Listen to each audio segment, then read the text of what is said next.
ToyTec's body lift is the way to go when you need just a little more tuck before rubbing your fender from up travel. Maybe you're preparing for 35s, or like me, you welded your sliders on a little too close to your body and the doors rub. No matter the reason, let me show you how to install a ToyTec body lift on your 4th gen 4Runner. Please ignore my rear squat caused by my leaking airbag helper springs. Let's put in a new ToyTec suspension order while we're at this. At my current parked location and suspension setup, the front hub to fender is measuring right about 23 inches and the rear around 22. Let's see if this 1-inch body lift is a true 1 inch. I want to thank ToyTec for supporting the channel by sending this body lift to me. I've been wanting to work with them for a long time now, so this was a real honor for me. In the box, you'll find a bag of hardware and your lift pucks. The paper directions are okay, but this video will definitely help show the details. Also, if you like to watch a couple different how-tos before doing something,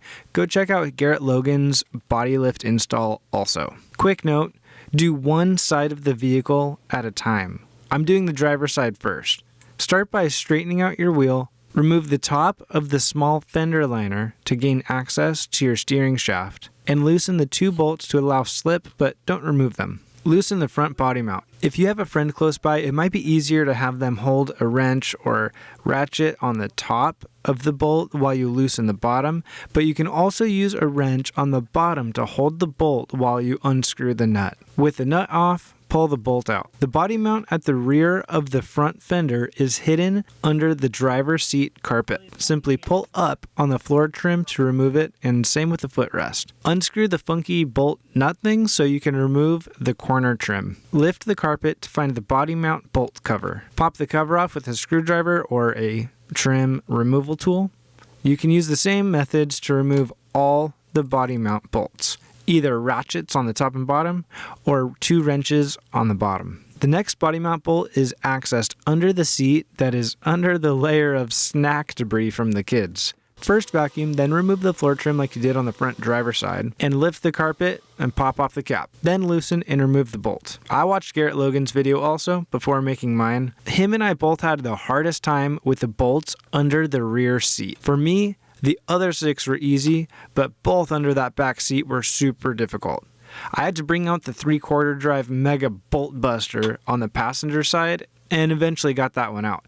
The driver's side wasn't quite as bad, but definitely was more difficult than all the other bolts. The rear bolts are easy to get if you don't have a custom storage tray like I do. Just unbolt the D-ring and remove the plastic tray. Unscrew the rear plastic floor trim. Remove the plastic knob thingy from the sidewall and pop off that rear sidewall trim. Under that, you'll find that same type of bolt cap that you can take off and remove that rear bolt. Now you can go back under the steering column and remove the 4 plastic push-on nuts. You spin these off, but then when you put it back on, you just push them on. Maybe a little twist to make sure they're tight. This part would be easier if I didn't have the legendary Red Arc Tow Pro installed right here, which I actually just saw at Expo that they have a sweet new version that you install back by the trailer plug. Super cool. More on that another time. The directions say to keep your steering wheel straight, but that's really not easy, so turn it a little bit to gain access and loosen the 2 bolts holding the rag joint to the lower end of the column. Just be sure to remember which way your steering wheel was and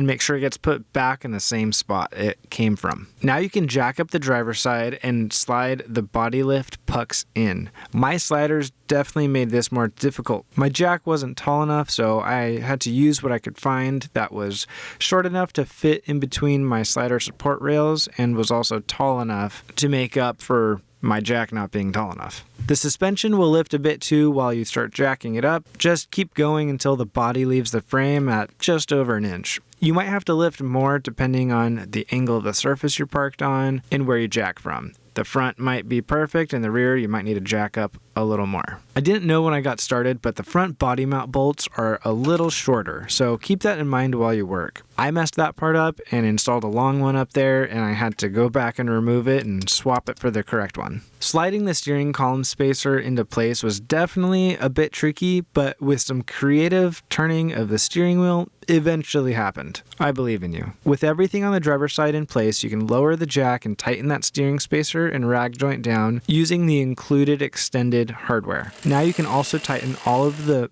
body mount bolts on the driver's side and replace the trim.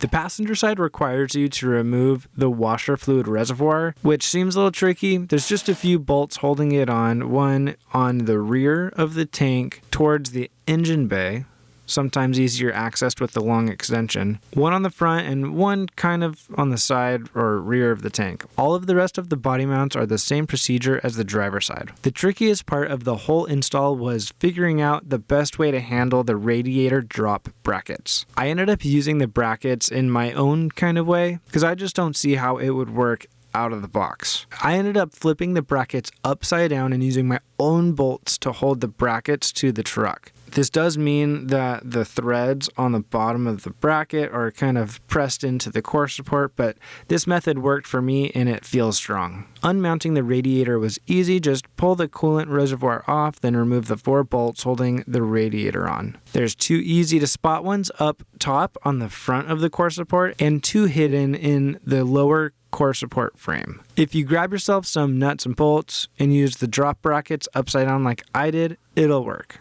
With all the bolts tightened down and the radiator drop brackets installed, the install is officially complete. Next for me will be to modify my front bumper mount to close the gap again between the bumper and the body. And if you haven't seen it, check out my video on how I installed the 2nd Gen Tacoma front hook road winch bumper. I also need to trim some plastic on the rear that's rubbing against my rear steel bumper. With a measurement of 24 inches in the front and 23 in the rear, we got a perfect 1-inch body lift, just as advertised. I'm stoked on the added clearance for my tires to be able to tuck up, and the truck looks better too.